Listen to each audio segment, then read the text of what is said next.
마켓플러스입니다. 오늘의 첫 번째 이슈, 하루 만에 사라진 7조 원, 에코프로의 눈물로 준비했습니다. 오늘 시장에서는 배터리 셀, 양극재, 음극재 가리지 않고 2차 전지 기업들이 주가가 대거 하락했는데요. 특히 에코프로와 에코프로비엠의 하락률이 굉장히 컸습니다. 이 시가총액이 하루 만에 7조 원이 증발했습니다. 그리고 또 이 두 기업의 시총이 이 코스닥 시장에서 차지하는 비중이 15% 가까이 되니까 이 코스닥 지수도 오늘 2.2% 내렸습니다. 지난 3일에 이 에코프로그룹이 실적을 발표한 다음에 이 증권가에서는 리포트가 쏟아졌었는데요.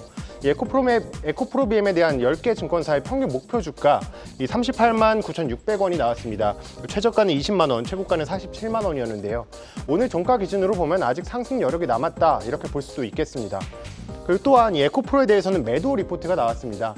이 김현수 하나증권연구원은 3년 후 장기 투자를 가정하더라도 이 투자 매력이 떨어진다. 그러면서 기술적 접근 외에는 매수 실익을 판단하기는 어렵다. 이렇게 전했습니다. 두 번째 이슈 전해드리겠습니다. 두 번째 이슈는 우리 증시의 뜨거운 감자입니다. 바로 초전도체 내용인데요. 중간이 없다. 초전도체 하한가에서 상한가로 준비를 했습니다. 2차 전지에 이어서 초전도체 역시 오늘 시장에서 굉장히 주목받았습니다. 그런데 정말 이 주가에 중간이 없습니다. 이 설왕설래가 이어지고 있는데 전거래일, 그러니까 지난주 금요일에는 하한가였는데 주말을 쉬고 왔더니 상한가가 되었습니다. 오늘 보시면 다시 주가가 이렇게 오른 게 이 해외에서 LK구구에 대한 재현이 성공했다. 이런 소식들이 전해져서인데요. 이 미국의 바르다 스페이스라는 기업 같은 경우에는 마침내 만들었다. 이런 영상을 공개하기도 했고요. 또 중국의 대학 연구진도 이 재현한 샘플 동영상을 공개하기도 했습니다. 하지만 회의적인 입장도 물론 존재합니다. 네이처 학술지 같은 경우에는 연구자들은 여전히 회의적이다. 이런 보도를 내놨고요. 또 인도의 국립물리연구소와 중국의 베이양대학교 연구소 같은 경우에도 이 초전도체로 보기에는 아직 데이터가 부족하다. 이런 목소리를 내기도 했습니다. 네, 마지막 이슈 전해드리겠습니다. 마지막 이슈는 IT 섹터에서 준비를 해봤습니다. 네이버 관련 소식입니다.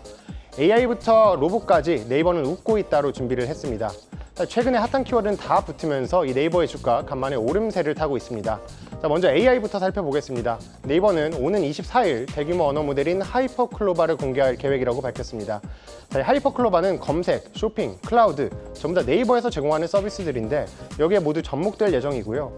또한 이 네이버는 자회사인 네이버 랩스에서 개발 중인 로봇에도 이 초거대 AI를 장착해서 연내 공개할 계획이다 이렇게 밝혔습니다. 또한 이 3년 내로 이 로봇 같은 경우에는 상용화할 계획도 전해졌습니다. 이 증권가의 전망도 좋습니다. 이 강서구 신한투자증권 선임연구원 같은 경우에는 이 네이버가 검색 커머스 1위 기업이다. 그러면서 AI를 적용할 경우에는 이 서비스의 효율을 높일 수 있을 것이다. 이렇게 분석을 했고요. 또 미래에셋증권 같은 경우에는 하반기에 수익성 개선이 본격화되면서 이 네이버에 대한 재평가가 다시금 시작될 것이다. 이런 목소리를 냈습니다.